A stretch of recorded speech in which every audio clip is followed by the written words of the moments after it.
Hadrotus Syekh Kiai Haji Hashim Asy'ari, ulama dan pendiri Nahdlatul Ulama.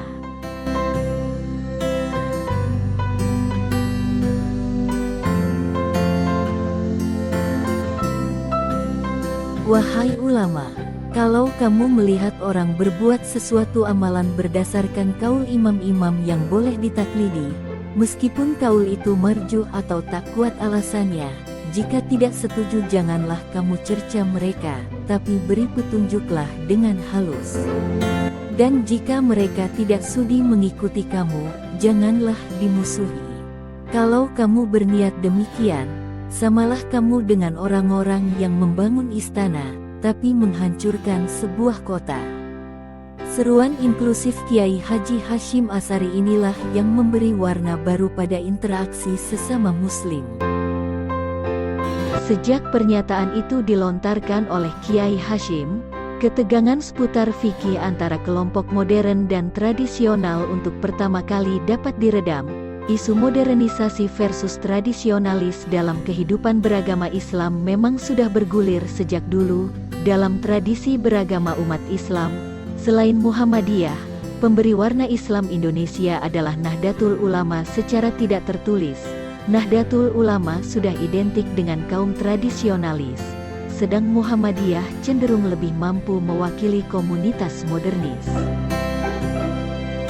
Kiai kelahiran Pondok Ngedang, Jombang, tanggal 14 Februari tahun 1871 ini menjadi tokoh sentral di balik pembentukan Nahdlatul Ulama.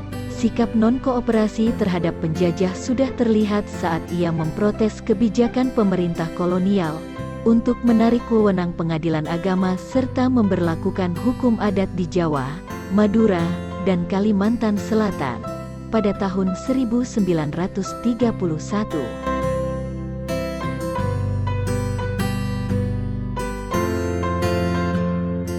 Kiai Hashim melihat penarikan wewenang itu tak sekedar soal hukum adat, tapi juga mengikis sedikit demi sedikit kedaulatan kaum muslim.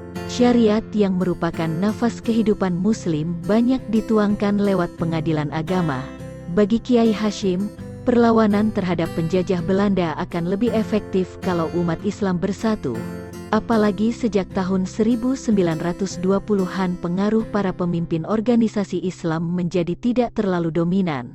Rakyat lebih tertarik dengan ideologi nasionalisme. Gagasan konsolidasi umat Islam ini memang didukung kaum modernis. Namun menurut mereka justru kalangan Islam tradisional seperti NU lah yang sebenarnya bisa menjamin sinergi Islam dalam pergerakan bangsa secara total. Maka, pada tahun 1922 organisasi-organisasi Islam bersatu dalam sebuah konfederasi Majelis Islam A'la Indonesia, MIAI. Selain memberikan Hashim Asy'ari gelar Hadrotus Syekh, pertemuan MIAI juga menyerahkan tampuk pimpinan kepada Kiai Wahid Hashim, putra Hashim Asy'ari. NU pun secara resmi masuk dalam kancah politik praktis.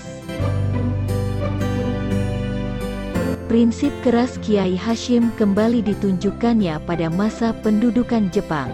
Dengan tegas Kiai Hashim melarang upacara penghormatan Kaisar Jepang secara berlebihan, dengan cara membungkukkan badan. Menurutnya penghormatan seperti itu perbuatan syirik. Ia pun ditahan, tetapi akhirnya dilepaskan karena penahanan itu mengundang reaksi kaum santri. Jepang pun sadar bahwa Kiai Hashim berpengaruh besar di tengah masyarakat. Akhirnya Jepang meminta maaf kepada umat Islam, khususnya NU pun akhirnya bersikap lebih kooperatif dengan membubarkan MIAI dan membentuk Majelis Syuro Muslimin Indonesia, Masyumi, yang lebih lunak.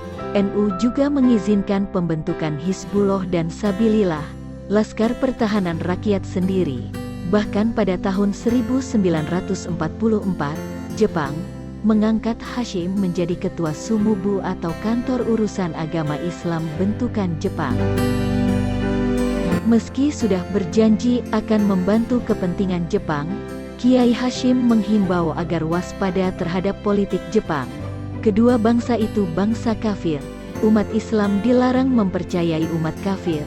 kata Kiai Hashim di depan para ulama dari seluruh Jawa. Kiai Haji Hashim Asy'ari adalah sosok ulama